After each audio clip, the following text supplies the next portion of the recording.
name is Fasil Tesfai, and the name of the business is Gursha. And we've been operating since 2017. Originally from Addis, yeah, but moved to DC area in about 1990. Lived there a couple of years, and then moved to Bay Area, 11 years. And then back to North Carolina, back to East. And I've been here for the last 16 years in North Carolina. Yeah. So then, before coming to North Carolina, I started business with a limousine business in San Francisco. So I sold that and moved to North Carolina. And I've been here doing smoothie business and now to the restaurant. So that's pretty much my background.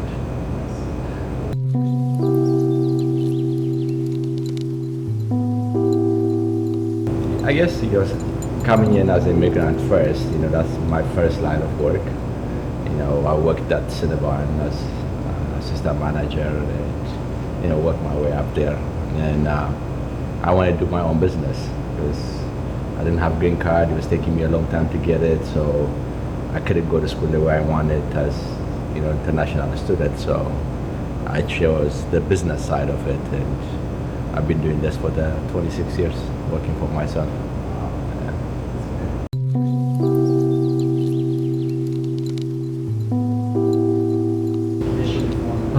Gursha is it's a long dream that I've been trying to open the restaurant for a while. I never worked in a restaurant. I mean, not even let alone running a restaurant.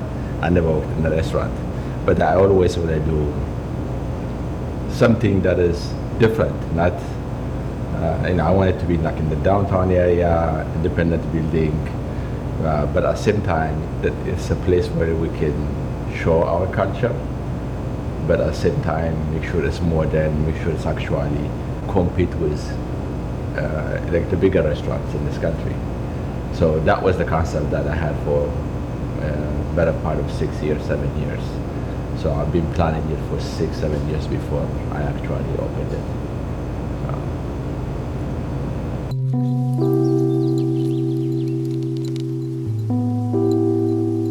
So what made me start Gojo is we had the space for Gursha in terms of doing event. We have a lot of corporate event that we actually used to use it for. But after the pandemic, all that business dried out. So, but at the same time, we have the lease on the space, and there's a renovation that we did already halfway. So how can we convert it into, so it will generate its own money, so that way it won't be straining Gursha. So that's the idea, that converting it quickly into a cafe, and then building up the outdoor space, and then making it available so that way at least we can use the outside space, and then the inside also we can do something different. Like Gursha is more like Ethiopian restaurant completely. But here at Gojo, we can experiment. We can do using the Ethiopian flavor, the awaze, the butter, some of like the zilbo, making panini and offering that lunch for people. And so far, we have a good response from our customers, so they like it. And at the same time, you can get coffee. If you're not here for coffee, you can get lunch. It makes it more accessible to everybody. Like the lunch crowd is usually they come in quickly, so they can come and grab and go, or you can come and chill and sit and have a couple of hours while you're working, spend some time and enjoy your coffee, enjoy your meal. It will be like a space where people are not rushed to get out of, like a restaurant does. You don't have to turn the table quickly. So that's the idea.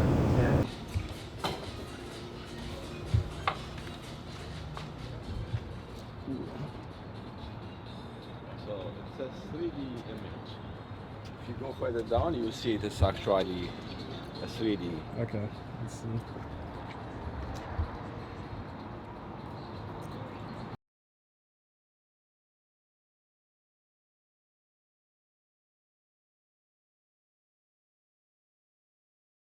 If if you see the Minilik, the monument, so yes, he put the flag in it and made it beautiful. But he didn't put the head cast in. He made sure he put the bandana on his face, so you can see his face much more. But that's how he used to wear when he was going war for fighting. So kids playing soccer and playing the girls. Senor Maxinho. Senor Maxinho. I didn't know you knew that. So like that water body that you see is King Fasid. He has a swimming pool that's like the most for the royal people to take showers, stuff like that. Like they have like almost like a sauna kind of thing. So that's what they do.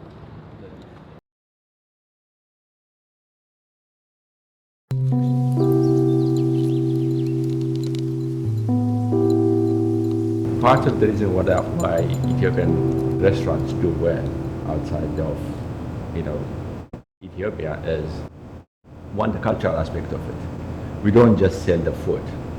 It's really unique in terms of how we present our food, the variety of the food that we have, and the culture we bring into experiencing the food is completely different than anywhere else, than any food that you actually eat as a restaurant. And then it's very difficult to change it completely to make it modern. It's not. And it brings you back to, to the basic in terms of the experience of ethnic food. But, if you see other ethnic foods, they actually adapt to the little bit of the European style. But Ethiopian restaurant is very difficult to change it from what it is. You keep it, and the more authentic it is the more you keep the whole culture with it, and not by itself.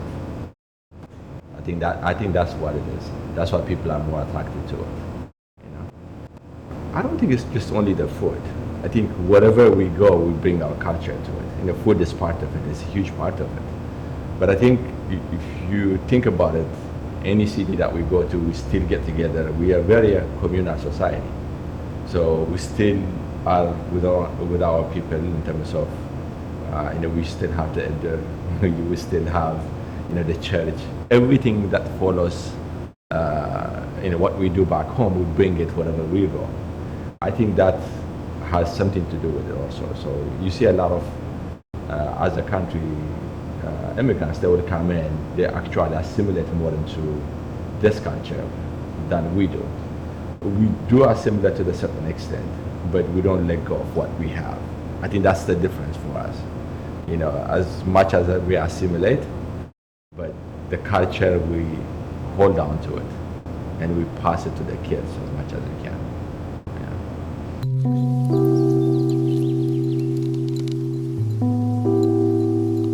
Gusha means it's the act of feeding one another, like you feed another person. So when you give gusha, it means you're showing how much you care. Here, share my meal with me. It doesn't matter, even if you're eating together, you give that person gusha as just a sign of respect and being humble to that person. So it means a lot to me in terms of I grew up taking that from our parents. They can't eat food by themselves, without actually sharing that meal with us. So that's the essence of the whole culture that I want people to know. It's not just the food. That's the whole point I named it Gusha. Because, Gusha, we take it for granted for most of us. Most Ethiopians, we take it for granted. Because we experience it daily. From our parents, from our friends, like we experience it daily. But really, if you think about it, it's the most basic way of expressing yourself. And encompassing just in one gusha, you can tell people that you care about that person. This is a sign of, who you are, like, why don't you share that meal with me?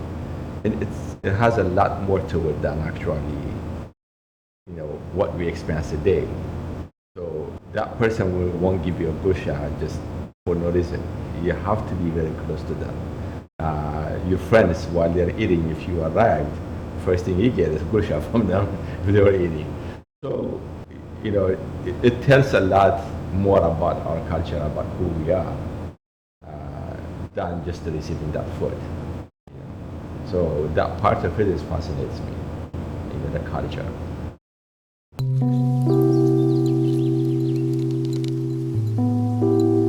I think the newer generation, the younger generation, is much more informed and um, and much more educated also than our generation was. For most of us, who were doing the 80s, the 90s.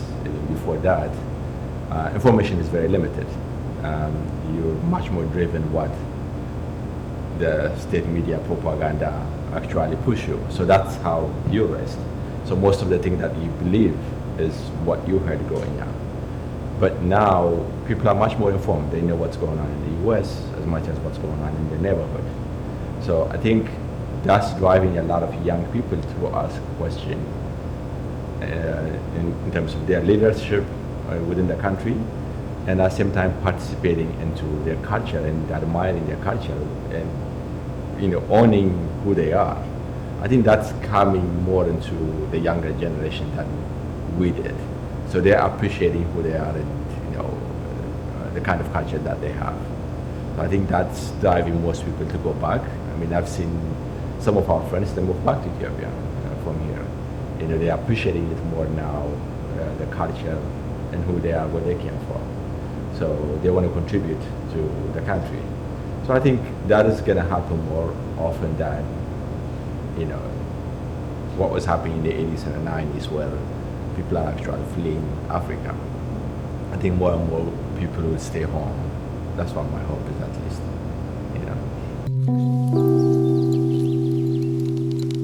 Oh, somebody who is good at what they do. I'm very good at what they do. not just good. But like whatever, if it is cooking, and it's mostly used in the kitchen for people who know how to cook. So they call them malamoya. But moya means it's actually it's more like a career. It's the things that you do, what that good at. So when you are balamoya, you literally are good at what you do. so that's a good term. I like it.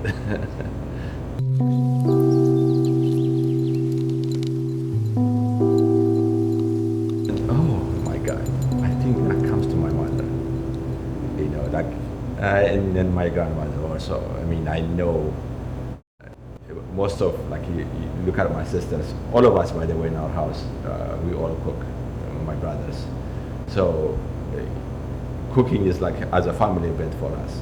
So when we get together for the holiday, we all around the kitchen, working together and cooking and having fun together.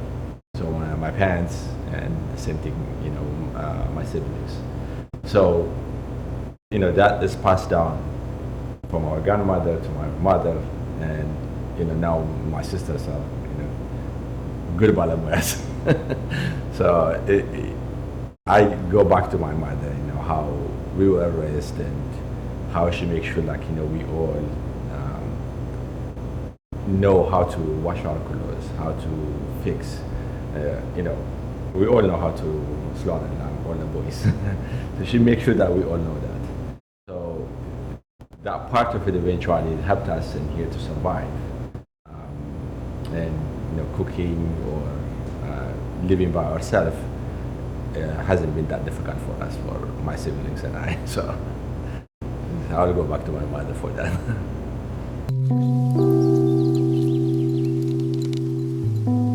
My favorite food to cook would be, I would say, dips, because it's quicker. It's when you feel it, you just do it quickly, and I love that. But I enjoy cooking like the dorowet and the stuff like that, and I love making kitfo, but you don't cook kitfo, so I can't say that. Oh, Mr. Bashai.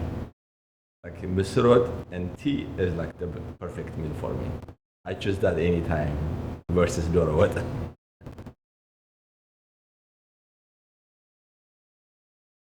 The advice that I have for people to trying to start a restaurant business is, it is difficult, but don't let that discourage you. If that's what you want to do, if you have the passion for it, you can definitely make it. It's much more easier to do that The hardest part is the financial aspect of it, and then understanding the law. How you're gonna achieve what you want to do. So those are the hardest thing, but it is very much doable. And I encourage anybody who wants to do it. I mean, they can definitely do it. It's a matter of whether you want to do it and how much you're willing to put into it. Thank you so much for having me, Cecily. This is very informative, and appreciate it for the time, for the opportunity.